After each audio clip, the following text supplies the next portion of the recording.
So if you ask those who are in the business of logistics in Nigeria, they will tell you one major problem they have: bad roads, and bad roads. It's all about bad roads. So that's the top story for them. Again, how do you move products across the country with the state of the roads? That's part of what Shola Obabori, who is the group chief executive officer, told Temple Ashaju, our business correspondent. Shola Obabori is the group CEO at Red Star Express, a listed company. I came to the stock exchange yesterday for the market closing, and so Temple Ashaju grabbed him for a few minutes of interview and tried to find out from him if bad roads is responsible for the plans by Red Star Express to hit the market doing a right offering. And let's listen to this conversation. We're raising capital at this time to shore up the working capital of our company. In view of the growth and the expansion we've been witnessing the last 3-4 years of being on the saddle, it is time to get additional funding to enable us grow what we are doing. Primarily, you will see growth in certain areas of our economy right now, and that's part of what we're also trying to deepen our market attention upon.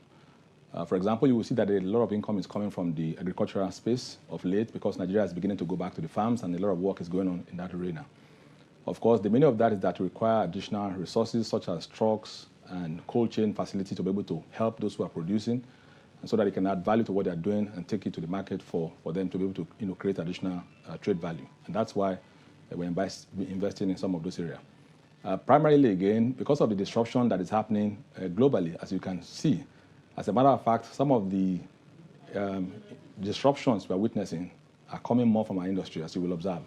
I mean, let me not go to other markets, but you will see a lot of disruptions happening in the logistical space globally. And that means you have to put investments in technology. If you don't have the right type of technology, you will not be able to compete in this age and time. And that's why part of what we intend to do with the money is to expand the scope of our deployment of technology to enable us to do business in a much modern way.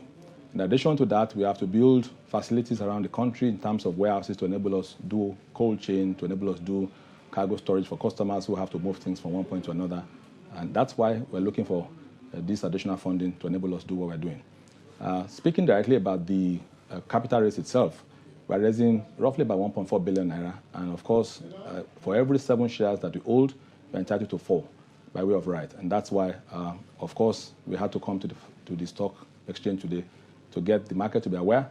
This has commenced since the 11th of November, and it will be closing by the 18th of December. And of course, already we are seeing a lot of traction as far as customers or shareholders are concerned. They're beginning to come in and obtaining funds and asking questions around what we're trying to do. Once we are done from this meeting, we're also going to do what is called the facts behind the figure, to talk to the stockbroking community and share with them what I've been trying to share with you as well. So you talked about going into agriculture to embrace some products in that area. Does this imply that you're now signing some agreements with some of the commodities exchanges that we now have, coming up at this point? We have FX, the private one. We have the Lagos Commodities and Futures Exchange. Lots of the commodities angle, basically. Are you eyeing that sector? No, I mean, it's one of the options, but you will realize that we are in trade logistics as a company. What we do is to enable those who are doing whatever they're doing in terms of planting or growing whatever, to take them from the marketplace and take them to the table of the consumer. So our job is in between.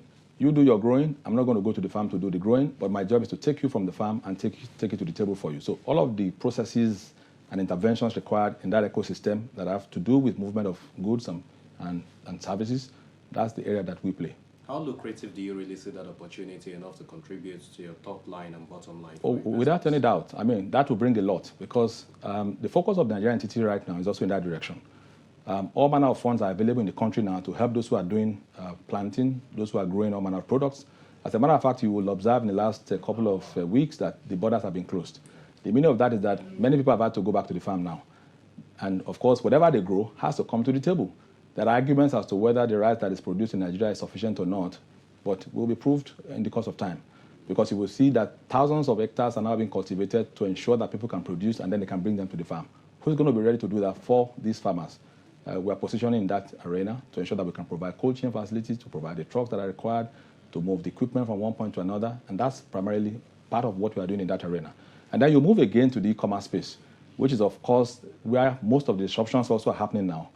You don't have to be a mega company to play in that space, but you will need our own kind of support to drive whatever it is you are selling.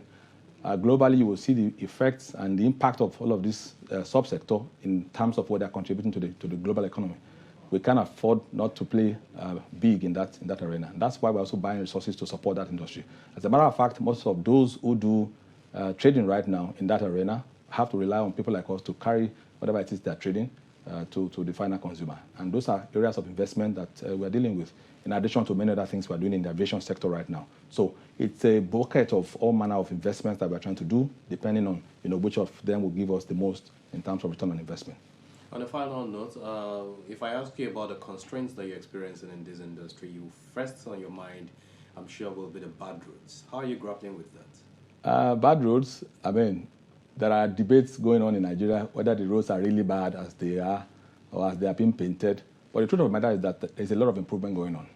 If you look at Lagos Apapa Oshodi Expressway, for example, for me, you can see that that road is being dealt with frontally by a private sector organization that you know as well. And that's the kind of attitude we would like to see in our country. Our country needs to put a lot of infrastructure in place to enable us to do business. Every country of the world that is doing well in terms of logistical excellence will have to deepen their investment in the area of infrastructure. Rail, roads, even the airports have to be fixed.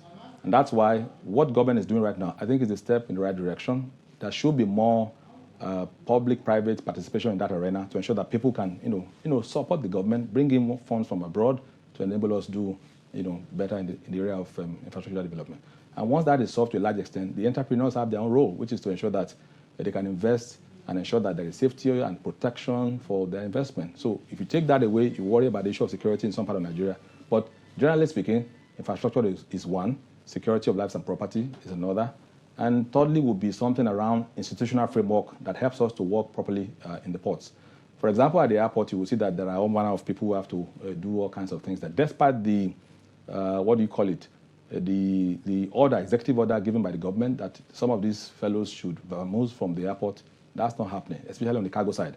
And when you get to the seaport as well, those are the type of things you're also going to find. So there needs to be some streamlining of the border agencies and the border customs and the border workers who are also working in some of those environments to ensure that smoothness of operation can happen much more than we've always had it.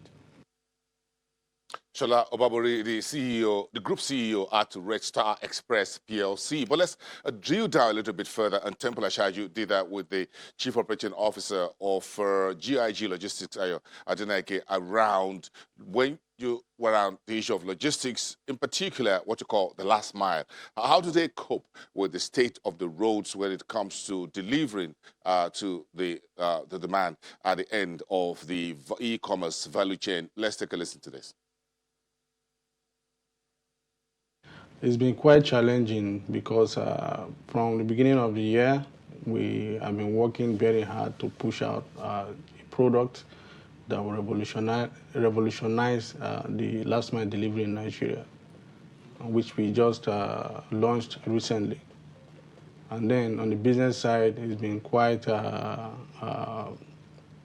fruitful because sales has been growing, the customer base has been growing too. Okay, we all know that the infrastructure for last mile delivery in Nigeria is really not there. The roads are very, very bad. And so when you talk about logistics, you're talking about moving stuff from one point to the other. So, and the major route by which you do this in Nigeria today is via the roads. Okay, so it's been quite challenging, but we have been able to overcome it because we base our processes on technology so that we'll be able to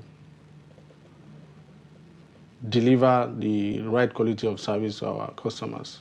Okay, so because we have poor roads, okay, that is not what you can easily control. Okay, it has to do with government. So even if you want to do roads, you can't just go and do roads, repair roads. But government will not permit you to do that. So, and then the cost implication of this, because we're talking about we're talking about the whole country, really, basically, not only Lagos. So generally, you have poor roads all over the country, okay? But because we are in business, we will not just sit down and say the roads are poor, okay? So, but so we need to improvise. We need to find ways of delivering in spite of the bad infrastructure. Okay, people will still buy stuff. People will still want to send stuff from one part of the country to the other, and then they need delivery guys to do that. And we still have to do that because there's a need from the public for this service, and the service providers have to find a way, really, to overcome this challenge. And so that's why I talked about technology. Technology is a way to do that. Okay, let me just explain. So assuming you have, instead of 5 bikes in a local government, you have like 50, okay? Now, when you have 50 bikes, that means you have short distances to cover, okay? So you have a pickup to do in Okukomaiko, for instance. Instead of taking off from Ikeja to Okukomaiko and facing the traffic, you have a bike at Ojo, for instance. Okay? So the bike will get to Ojo faster than if it's coming from Ikeja. Okay? So that's what technology can do. Now, the customer application enables you as a customer to sit down in your house, just as we discussed about the problem of infrastructure, bad roads. You can imagine if you want to send a shipment and the nearest service center to you is about 2 miles. You have to go via the road, okay? Go through the traffic and then get to where you want to drop it off. So the customer app is able to do this. When you call up, you have a pickup to do, you have a shipment to deliver, you download the app, sign up on the app, fund your wallet, and then you just call up. And because we have partners all over Lagos, the application will assign that pickup to the nearest partner to you, okay? So the partner that is coming to you is not very far from you, it's just close to you. So it gets to you faster, okay, to go and make the delivery. Now, on the partner application is such that you can sign up. People who own bikes and vehicles, different kinds of vehicles, can sign up on the app, download the app and sign up, we'll onboard them. And then whenever there's a delivery to be, a shipment to be picked up, the application assigns that pickup to the nearest partner that is close to the customer.